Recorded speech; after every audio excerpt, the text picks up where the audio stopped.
Ni dia CF Motor 700 MT yang baru dilancarkan saja tadi. Harga launching motor ni memang sangat mudah Sabah. Kalau mudah Perak atau mudah Johor mesti harga dia mahal sikit. No! RM33,888 saja weh. Okay guys, ini adalah CF Motor 700 MT. Jom kita review. Di bahagian hadapan design dia memang sangat handsome. Lampu helang yang tengah marah. Lampu belakang pula simple tapi bak memberikan tendungan yang tajam. Enjin dia parallel twin 2 silinder 693cc. Power 50 kW dengan 60 Nm of torque pada 6000 rpm. Memang best. Brake depan double disc 300mm. My standard dengan ABS. Rim lidi dengan tipless. Brake belakang pula single piston. My juga dengan ABS. Barulah brake tak mencecik. Bahagian gear motor ni pakai slipper clutch. Dan my standard dengan crash bar. Meter dia pula full LCD. Boleh pair dengan Google Map. Barulah tak tersesat ke hati you. Seat motor ni tinggi dia 800mm. Agak tak cukup tinggi tu boleh pakai beton. Ni untuk rujukan tinggi aku 185 cm. Kalau naik tu kaki memang tak jengkit lah, selesa. Agak nak jalan jauh minum ayat buah boleh pakai box macam ni. Box dia my full aluminium. Pegang dia rasa macam besi. No! Tu inilah rupa dia. Kalau tengok design dia, lampu depan dia ni ada LED running light macam dahi.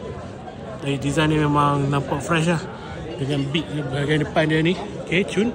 Dan lampu capang LED. Dan juga dia punya visor. Kita boleh atas dan ke bawah secara manual. Okay. Bahagian tepi kita dapat sekali dengan crash bar dan juga enjin. Itu inline 2 silinder. Dan kalau warna hitam macam ni. Dan kalau warna putih dia punya cover clutch dia warna silver. Dia punya line tu banyak silver lah. Okay. Bak buster dia pun warna putih. Kalau warna hitam dia semua warna hitam lah. Okay. Windshield dia ni sekali depan dengan dekat bahagian tepi. Okay. Kalau kita tengok pada depan pada sini. Okay, kita pergi ke bahagian dashboard dia lah. Screen dia memang high definition. Okay. Screen dia high definition. Semua adalah fuel apa semua, voltage, stand. Tapi tire pressure monitoring system tak ada.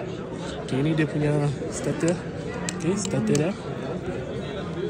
Okay, starter dia nampak cun lah. Okay. Dan kita ada dia punya sistem menu lah, kita boleh kawal lah semua ni. Okay.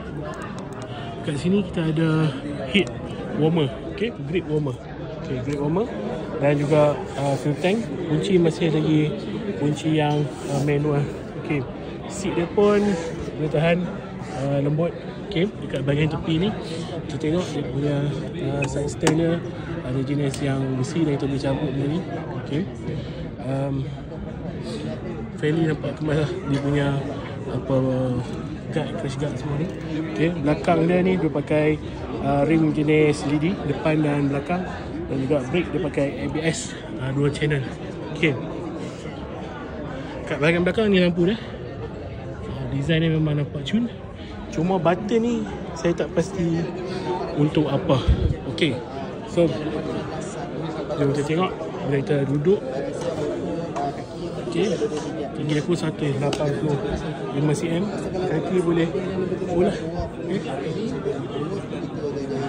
Tapi dia punya pemandangan, view dia daripada sini memang nampak commanding view lah. Nampak clear. Okay. Dengan dia punya kedudukan tangan dia pun macam aku ni straight sahaja. Memang kalau untuk perjalanan jarak jauh dia memang nampak selesa. Kat sini minute on off ABS. Okay. Yang penting aku masuk ke dia punya screen lah. Nampak clear. Okay. Alright. Macam mana? Apa dah? Menarik ke tak? Okay, ini adalah CF Motor 700 MT. Jangan lupa follow, like, share dan subscribe untuk video yang seterusnya.